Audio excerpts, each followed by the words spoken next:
አባባ ጀግናው እንግዲህ ለካሌብ ደረሱለት ማለት ነው። ቲናና ዳኒ ተፋጠጡ። አንቺ ግን ምን አይነት አውሬ ሰው ነሽ? ባልሽን አሳልፈሽ የምታሳግጂ? እመነኝ ዳኒ፣ እኔ እሱን እንዲያግተው አልፈለግኩም፣ ሽማግሌውን እንጂ። እኔ ካሱ ምን ጉዳይ አለኝ? ሀብት ቢኖረው እሺ፣ ሀብት የለውም። ስለዚህ እሱን አሳግቼ ምን እጠቀማለሁ? ዞር በይ እባክሽን። አንቺ የምትሄጂበት ርቀት እኔ መች አጣሁት? ግን ምን አይነት ሴት ነሽ አንቺ? ምን አይነት ጨካኝ ነሽ?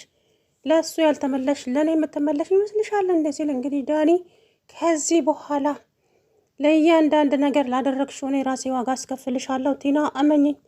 ዳኒ አርፈ ብትቀመጥ ነው የሚሻልህ። ካሌብ የተቀመጠበት ወንበር ላይ አንተም እንዳትቀመጥ።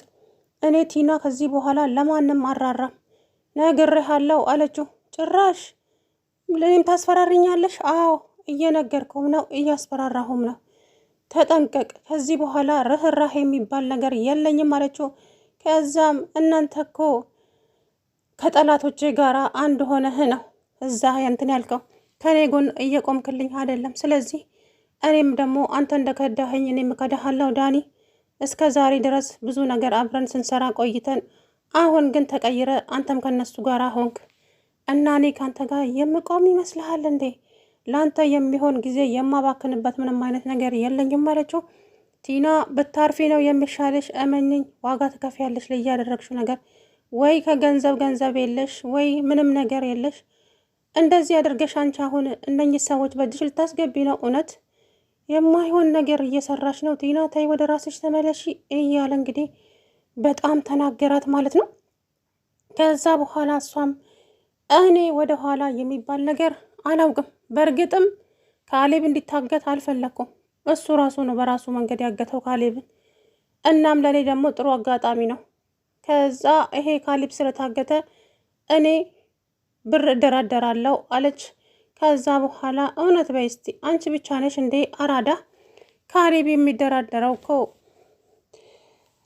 ማነው? አባዬን የሚደራደረው በትሁት እንጂ በገንዘብ አይደለም። ስለዚህ አንቺ ደግሞ ምንም የምታገኘው ነገር የለም። አየሽ አወዳደቅሽ አያምርም እምልሽ እኮ ለዛ ነው ቲና። እባክሽን ወደ ራስሽ ተመለሺ። አሁንም አልረፈደም። አንቺ ግን ተንኮልን መርጠሻል። ግን ምንም ልልሽ አልችልም። የራስሽ ጉዳይ ነው ከዚህ በኋላ።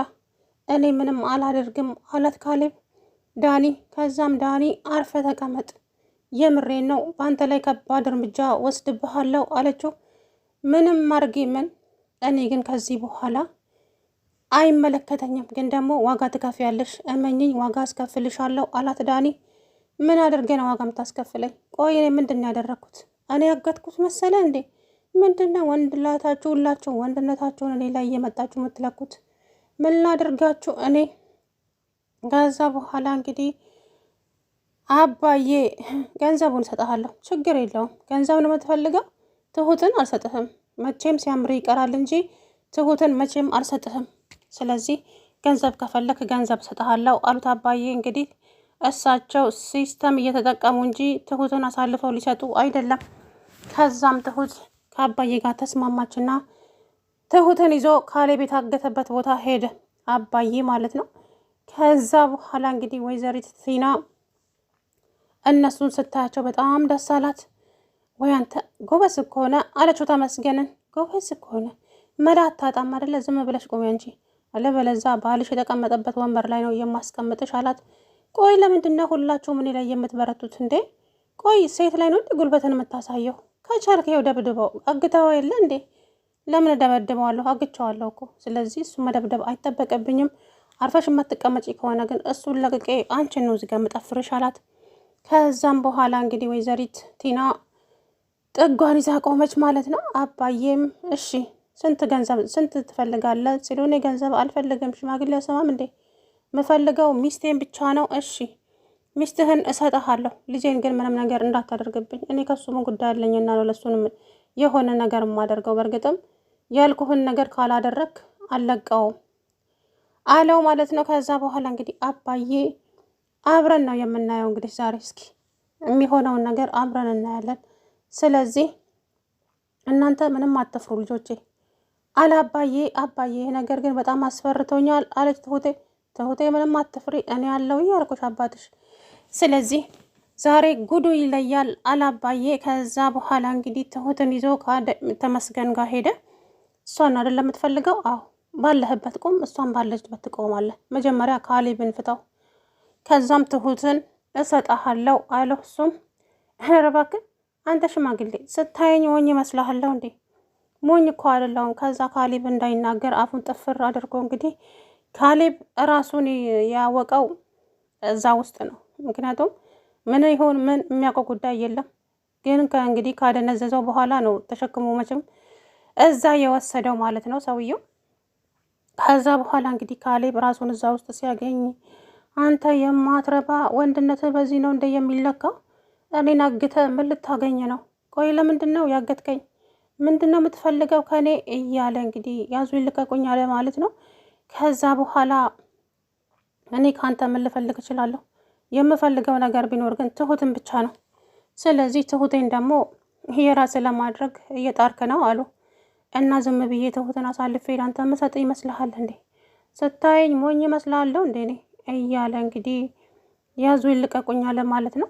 ከዛ በኋላ ሰውዬ ተረጋጋ፣ እኔ ትሁትን የራሴ ለማድረግ አልሞከርኩም። ማን ነው እንደዛ ያለ? በጭራሽ እኔ ያላሰብኩትን ነገር ነው እያሰብክ ያለሁ እንጂ እኔ ትሁትን የራሴ ያደርጋለሁ አላልኩኝም። የተሳሳተ ነገር ነው። ኧረ ቲና ሁሉንም ነገር ነግራኛለች። ቲና ታዲያ ተንኮሏ እኮ ብዙ ነው። እሷ አንዷ ልሳካላት ሲል በሌላኛው ትመጣለች እንጂ እመነኝ፣ እኔና ትሁት መሀል ምንም ነገር የለም አለው ካሌብ። ከዛ በኋላ እና እንዴት ነው ማምነህ? ጠይቃት ብትፈልግ። እሷማ ባለፈ አግኝቼ ጠይቄያታለሁ። እሷም እንደዚሁ እንዳንተ ነው የመለሰችልኝ። እኔና ካሌብ መሀል ምንም አይነት ነገር የለም ብላኛለች። አላምናት ብዬ ነው እንጂ እመናት፣ ብታምናት ነው የሚሻለው። ስለዚህ ነገሩ እሷ እንዳለች ነው። እኔና ትሁት መሀል ምንም አይነት ነገር የለም ከወንድምና ከእህትነት የዘለለ። እቺ ማትረባ ቲና ታዲያ ምን እያለች ነበረ? አልኩ እኮ ቲና በአንደኛው አልሆንላት ሲሆን በአንደኛው ትመጣለች። ለዛ ነው እንጂ እኔና እሷ መሀል ምንም አይነት ነገር የለም። ከሰማኸኝ ስማ፣ ካልሰማኸኝም ደግሞ ምንም ማድረግ አልችልም። ከዛ በኋላ ቆይ እኔ ላይ ነው ሴትዮ ቁማር የምትጫወተው?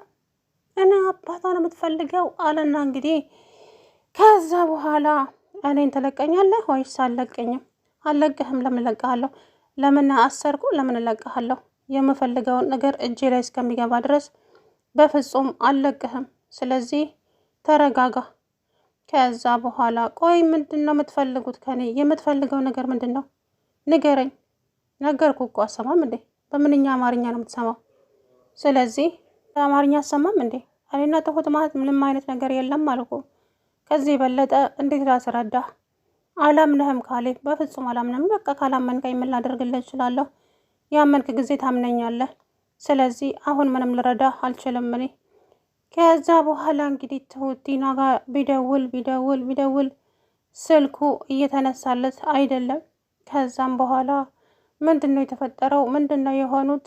ምንድን ነው እሱ እያሉ ከዛ በኋላ አይ እሷ ቲና፣ አንተ ግን ማን ነው እንደዚህ እንድታደርግ ገፋፋ? ማን ልትሆን ትችላለች? በውሸት ወሬ እኮ እሷን አምኛት ነው ይሄ ሁሉ እንደዚህ ያደረግኩት አለካ። ይሄ ማን ነው? ተመስገን። ማንን አምነህ ቲና? ወይ ጉድ! በጣም ትገርማለህ። አንተም እሷን ተከትለ ገደል መግባት።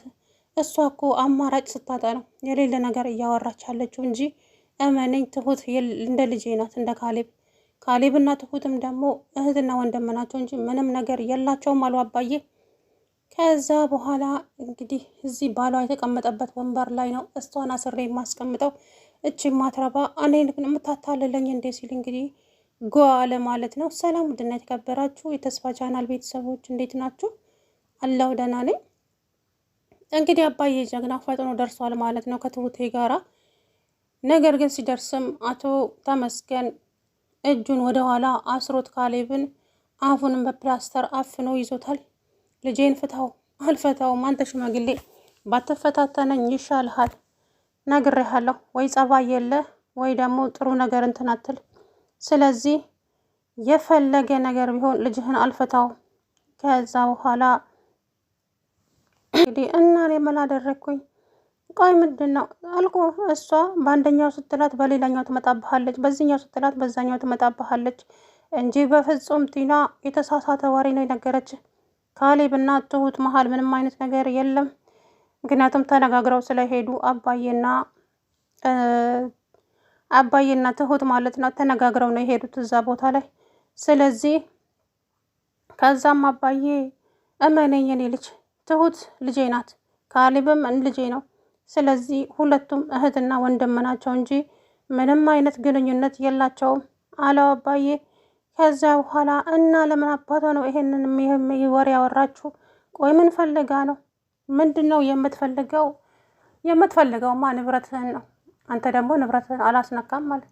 ቆይ ያለፋችበትን ንብረት እንዴት አድርጌ ነው የምሰጣት? ንብረቱ እኮ የራሴ ነው። ስለዚህ ይሄ ንብረት እኔ በህይወት እያለሁ እንኳን እሷን ካሌብን አይመለከተውም እና ይህን ንብረት ለራሷ ለማድረግ ነው አደለ እንደዚህ የምንትን የምትለው? ምንም ማድረግ አልችልም። ከዚህ በኋላ ግን አጠገቤ እንዳትደርስ እጅ ሴትዮ አለ አባዬ። ከዛ በኋላ ተዋት፣ የእሷን ነገር ለእኔ ተዋት። እጅ አጭበርባሪ። ተመስገን በጣም ተናደደ። በጣም የተናደደው ማለት ነው። ከዚህ በኋላ እኔ ነኝ የምሰራላት እቺ የማትረባ። እንዴት ነው እላይ ላይ እየቀለደችብኝ? ቆይ ለምን? ምን ፈልጋ ነው? እንግዲህ እሰራላታለሁ። እንደዚህ በቀላሉማ አልለቃትም። እንደዚህ እንዳሾፈችብኝ የምለቃት መስሏት ከሆነ ተሳስታለች። እኔ ማን እንደሆንኩ አላወቀችም መሰለኝ ገና። ስለዚህ ተዋት፣ ለእያንዳንዱ ነገር ዋጋ አስከፍላታለሁ አለ ተመስገን። እኔ የራሳችሁ ጉዳይ፣ ስለ እሷ ምንም አይመለከተኝም። የኔ ልጄን ብቻ ልቀቅልኝ። ስለዚህ የእሷን ነገር ራሳችሁ ጨርሱ። እሷ ከኔ ጋር አልሳካላት ሲል የውሸት ወሬ አምጥታ ነው በዚህ ሰበብ አድርጋ እዛ ቤት ለመግባት ነው እንጂ እመነኝ ካሌብና ትሁት ምንም አይነት ግንኙነት የላቸውም አሉ አባዬ። ከዛ በኋላ እቻ አጭበርባሪ ሌባ፣ እኔ እኮ ትሁቴ በጣም ነው የምወዳት፣ የልጅነቴ ናት። እውነት አደል አሉ አባዬ። በጣም ተወዳታለህ አይደለ? ልጅነቷን እኮ ነው እየቀማሃት። ከዛ በኋላ እንግዲህ ወይዘሮ ቲና ስልክ ተመስገን ቢደውልላት ማንሳት ፈራች። ወይኔ ጉዴ በላ፣ ይገለኛል። አሁን የታባቴ ነው የምደበቀው? የታባቴ ነው የምገባው? እያለች እንግዲህ ወይዘሮ ቲና ያዙ ይልቀቁኝ እያለች ነው ማለት ነው። ምክንያቱም ያደረገችው ነገር ቀላል አይደለም፣ ውሸት ነው ያወራችው። በነገራችን ላይ ያው ካሌብና ትሁት ይፋቀራሉ። ነገሮች እስከሚስተካከሉለት ነው ትሁትን የራሱ ማድረግ ያቃተው እንጂ ያው በቅርቡ ደግሞ የራሱ እንደሚያደርጋት የታወቀ ነው። ግን ቲና ደግሞ እንግዲህ መዋረጃዋ ደርሷል። እሷ ሁሌም እንደተዋረደች ነው ነገሩ። መች ተከብራ የምታውቀው ነው። ስለዚህ ካሌብ ደግሞ ከዛ ብቻ እስከሚወጣ ድረስ እሱም እንግዲህ እንዳባዬ እውነቱን ሳይናገር እኔና ትሁት መሀል ምንም አይነት ነገር የለም፣ እመነኝ ወንድሜ፣ እኔ እናንተ እኮ ንጹህ ጓደኛ ማቾች አይደለንም እንዴ እያለ እንግዲህ እየሸወደው ይገኛል ማለት ነው።